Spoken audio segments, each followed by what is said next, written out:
Hello friends, welcome back to my YouTube channel परिधीज बेड। तो फ्रेंड्स, आप लोग जीजी माँ के एपिसोड में देखेंगे कि सुरेश फाल्गुनी को देखता और कहता है, क्या सोच रही हो।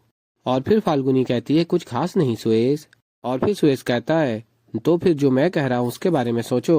और फिर सुरेश कहता है, हल्की हल्की गुलाबी ठंड, मध्यम मध्यम हवा और कोरे की सफेद चादर। और फाल्गुनी कहती है और फिर सुरेश फाल्गुनी के हाथ पकड़ के कहता है, और उस चादर में हम और तुम।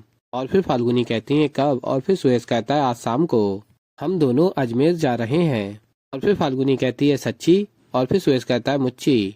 और कहता है सुरेश, एक मिनट, तुम्हारे गालों पे पलक है, इसे फूंक कर विष मांग लो। और फिर फाल्गुनी कहती है, अगर पलक फूंक के कुछ मांगते और मिलता तो बात ही क्या थी। और फिर सुरेश कहता है, ठीक है, तो मुझे मांगने दो।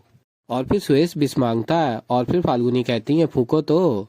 और फिर फाल्गुनी देखती है और कहती है, पलक तो है ही नहीं, विष कैसे मांगोगे। और तभी सुरेश कहता है, वही तो, अगर ऐसे पलक फूंकने से विष मांगी जाती तो बात ही क्या थी। और फिर फाल्गुनी कहती है, मेरी बिल्ली मुझी से मैं आऊं। और फिर सुरेश कहता है, अब तुम्हारे साथ रहने के लिए जब मैं सुरेश रावत से सुरेश ड्राइवर बन सकता हूँ, तो इतना करीब आने के लिए इतना तो मैं कर सकता हूँ। और तभी नियति आ जाती है और कहती है, जीजी माँ।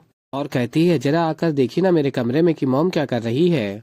और फिर फाल्गुनी कहती है, क्या हो गया। और फिर नियति कहती है, आप चलिए तो। और फिर फ्रेंड्स, आप लोग आगे देखेंगे कि और फिर फाल्गुनी और नियति जाते हैं और उत्तरा देवी कहती है, नियति बेटा, ये बाल गोपाल है, इन्हें अपने पास रखना, अपनी नजरों के सामने रखना। और फिर फाल्गुनी कहती है, लड्डू गोपाल की तस्वीर सासू माँ। और फिर उत्तरा देवी कहती है, औरत जब पेट से होती है ना, तो सामने बाल गोपाल हो तो होने वाला बच्चा बिल्कुल बाल गोपाल की तरह होता है। और फिर फाल्गुनी कहती है, बिट्टू पेट से नहीं है। और तभी उत्तरा देवी कहती है, उसी की तो तैयारियां कर रही हूँ मैं बेटा। तो ऐसे ही फ्रेंड्स, आगे और भी बहुत कुछ देखेंगे। तो अभी के लिए इतना ही, मैं मिलता हूँ जल्दी एक नई वीडियो के साथ। तो तब तक के लिए बाय बाय।